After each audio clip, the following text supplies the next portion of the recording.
Hey everyone! As a lot of you have seen on my Facebook and Instagram, I just recently finished a 7-day juice cleanse. And I had a lot of people reach out to me asking how to do this. And I just wanted to make a quick video about how easy it is because it really is simple. And I just wanted to be able to share this valuable content with more people because I think it will greatly recharge everybody no matter where they're at in their health journey. So the reason why we're juice fasting is because we're allowing our central organs to kind of take a break from food. It's constantly digesting and working really hard, and so we're allowing it a longer time to sweep through itself and eliminate any toxins that were circulating through the system that are not readily digestible. So when we use like fruit and veggie juices, we're just jam-packing ourselves and our whole system full of phytonutrients, enzymes, vitamin minerals, and it's like the most complete nutrients that we need to have stamina and to go about our day and functioning normally. So, however, you may not have the energy to exercise during this time, which is probably okay with a lot of you. It's just enough to keep you feeling actually really awesome, and also just going about your day at work with your kids, and just kind of anything you're doing. So first off, I want to talk about and it's to me it's been one of the greatest investments I've ever done or made for myself, and it is my juicer. And so when we think of juicers, we think sometimes of either A, really crappy appliances, or B, really expensive appliance. And it doesn't have to be either. I didn't spend very much on my Omega juicer, which you see behind me. I don't think I paid over $200, which you can find cheaper ones, but honestly, your health is worth the $200. I promise you. This thing will last for a really long time, and it's going to give you and the people you love such a healthy and nutritional foundation of your life. So there's many on the market, probably within a reasonable price range, so I highly recommend checking out like Amazon and just looking at reviews. Like I said, mine's an Omega juicer. It's a masticating, so it's kind of like a slower pressed one. You can also get like a centrifugal force, which is a little bit faster. It tends to get a little bit more juice out, but again, you might be paying a little bit more money to do that. And there's no reason why you shouldn't. Eventually, I might upgrade, but I'm pretty happy with mine, and I get what I need from it. I get juice. So, also, produce. Knowing your produce is really important. I'm a huge advocate for organic. We're not always able to only have organic produce, but when you can, buy it. It is so worth it. And when I say organic is the way to go, it's because when you look at conventional versus organic, conventional is grown with pesticides, which have extremely high levels of heavy metals within the pesticides. And pesticides, those heavy metal chemicals are a positive charged. So our thyroids are actually negatively charged. So when you put opposites together, they attract. So a lot of us, when we're feeling tired all the time, just lethargic, just not like ourselves, or always have felt like that way, it very well could be because we have high levels of heavy metals that are within our system, throwing off our thyroids, throwing off all sorts of hormones within our body, which eventually, when I launch my online program, you guys will be able to firsthand get to learn all about hormones, and especially about our thyroid, things like that. So I'll save that for down the road. But that is one of the biggest reasons why I choose organic, because I will only allow the most high quality of earth-grown nutrients. There's a huge difference. A lot of people will say, I taste no difference, I feel fine, and that's great. But when you hold your health the utmost priority, like I do and a lot of people within my community, we steer away from it. And also, we are wanting to support local organic farmers. We're supporting small businesses opposed to subsidized farms. So that's something to keep in mind. You might want to do your own research, conventional versus organic, but you got to think about what you're putting directly into your cells of your body, and you have to weigh out what is allowed in your temple. So your juices, you're going to want to keep like 70% veggies, so lots of greens, tons of greens. Like, you want that juice to be totally green, unless you put a beet in it. A beet's gonna dye everything, so it doesn't matter. But we also have carrots, we got lemons, ginger, turmeric, let's see, cucumbers, celery. You can pretty much put any type of fruit and veggie into a blender. As well, on a side note, you can't put bananas or berries in most. So if you didn't know, bananas do not juice. Just thought I'd tell you. And then seeds from berries will tend to clog up most juicers. I believe I can put berries in mine, but I just haven't before. With the centrifugal force kinds, they have these little grated like sheaths, and those seeds can damage it. So just an FYI. So again, you want your juices to be mainly veggie, because you're going to get the most nutrients and most fiber, most proteins from the greens. The greens are what are going to really get you to a top-notch health and a top-notch experience with this juice cleanse. So get your greens. But don't forget your like apples and carrots and stuff. That's what's going to make your juice tasty. So within a 7-day cleanse, you're going to want to allow for 2 transition days. So day 1 is going to be a transition day. What you're going to do is eat nothing but fruits and vegetables.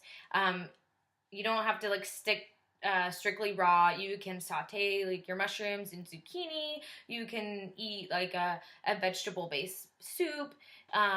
You can have a smoothie. Just make sure it is like as closest to, I guess, raw as you can get. Just because it helps your body kind of already do a pre-fast.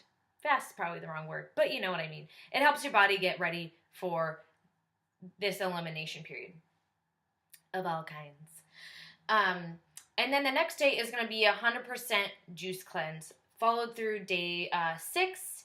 And then 7 is going to be another transition day. Some people, the longer that they go on their juice cleanses, because if you're feeling good on day 6 and 7, keep going. You can go to 10. If any of you have ever seen the documentary Fat, Sick, and Nearly Dead, the guy does it for 90 days. And that's not always, required of everyone, but it is totally doable. And so if you want to go past 10 days, do it, but I would say within 7 to 10 days. So I'm strictly just talking about a 7-day cleanse. So day 6 is your last full-on juice day, and then day 7, go back to your raw eating, and phones. And then if you feel like you are not ready to transition back into more solid foods, then take your time. But make sure you're getting some probiotics back in the system, whether it's through supplements or through yogurt. Just get those live enzymes back to kind of get that gut flora going so that it can break down solid foods. So just a couple tips for juicing, especially for those of us who work full-time jobs. And it's not always going to be easy to make juice when we're out of the house. So the best form of juice is fresh pressed juice, just because everything is still live and active and you're getting the most out of it. But it's okay if you make it in the morning and bring it in like a glass container for later for your lunch. And also, I learned a tip on how to kind of keep things more active with your juices is adding a scoop of green powder. So have used all sorts of kinds, all sorts of green powders that are just full of like chlorella, spirulina, wheatgrass, all sorts of greens, some of my probiotics, and just tons of superfoods. You want to make sure you're getting in your superfoods.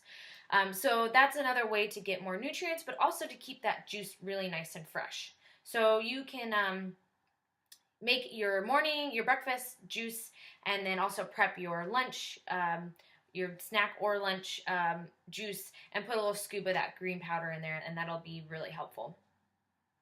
So every day you're going to have a morning, lunch, and dinner juice, but you also can fill in those kind of in between meals with different I'm going to kind of refer to the Master Cleanse for a second, and I don't necessarily recommend that, but that's a good in between kind of drink.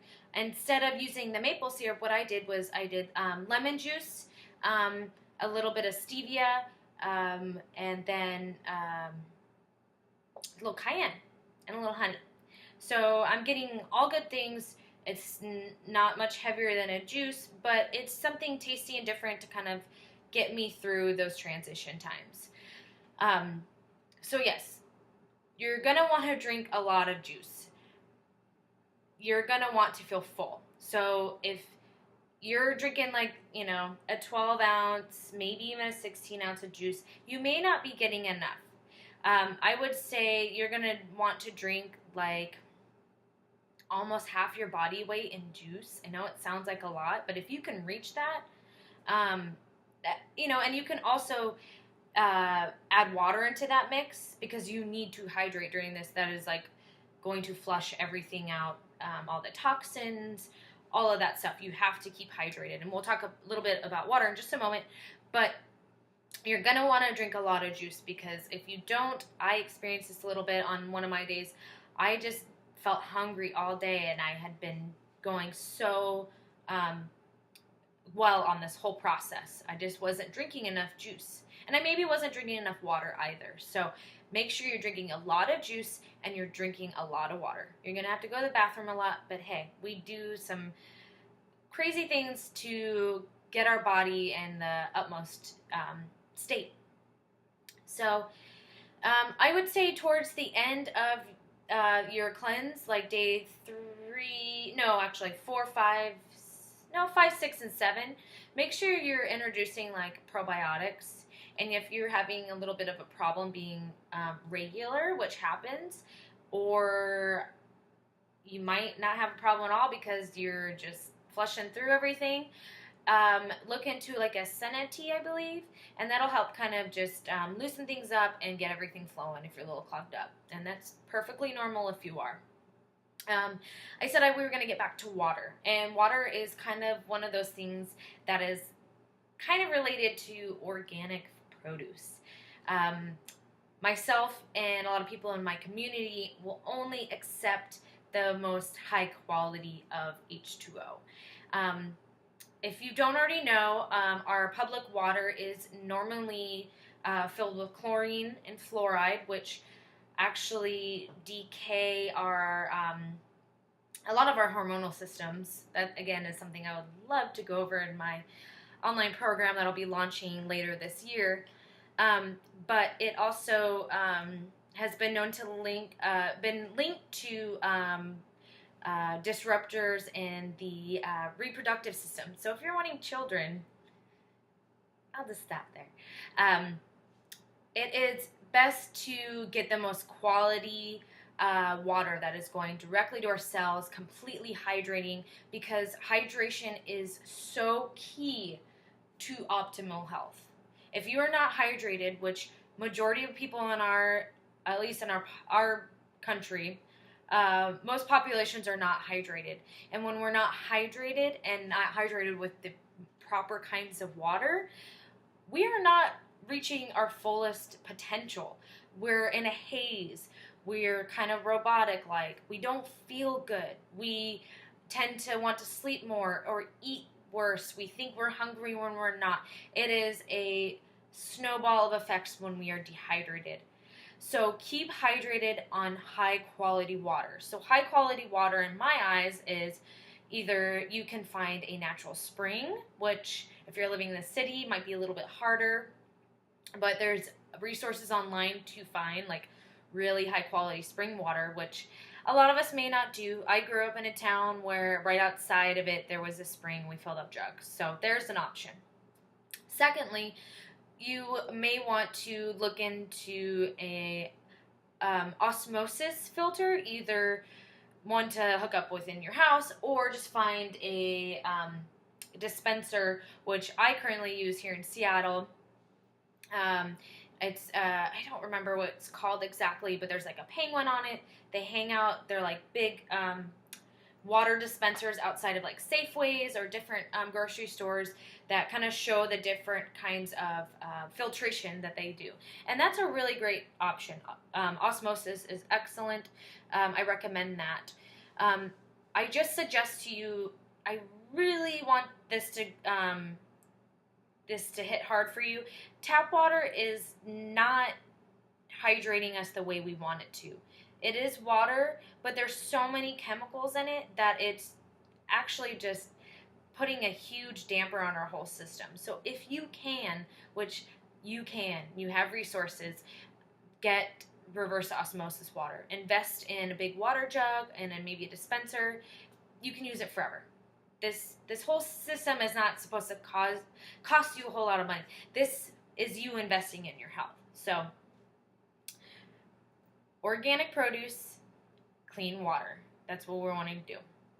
Also, you can drink tea on this. So if you're going, at the end of the day, you're just like, I need something warm to drink up some tea. Just make sure, A, it's organic and the water is of highest quality.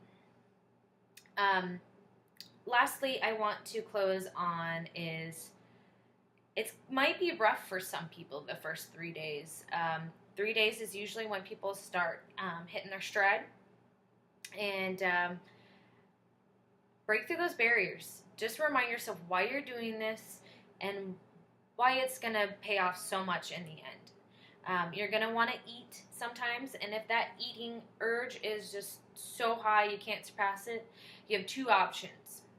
You got your grapefruit and you got your cucumber. They are full of nutrients, but they have 0 calories. So it won't derail you from your cleanse, and it'll make you feel a little more full. So that's basically the gist of it. There's some things I didn't necessarily go over. If you have any questions, feel free to comment or message me. This is my first real video, so I hope they continue to get better and better, and I get more comfortable doing this. So thanks for watching, and again, feel free to reach out to me.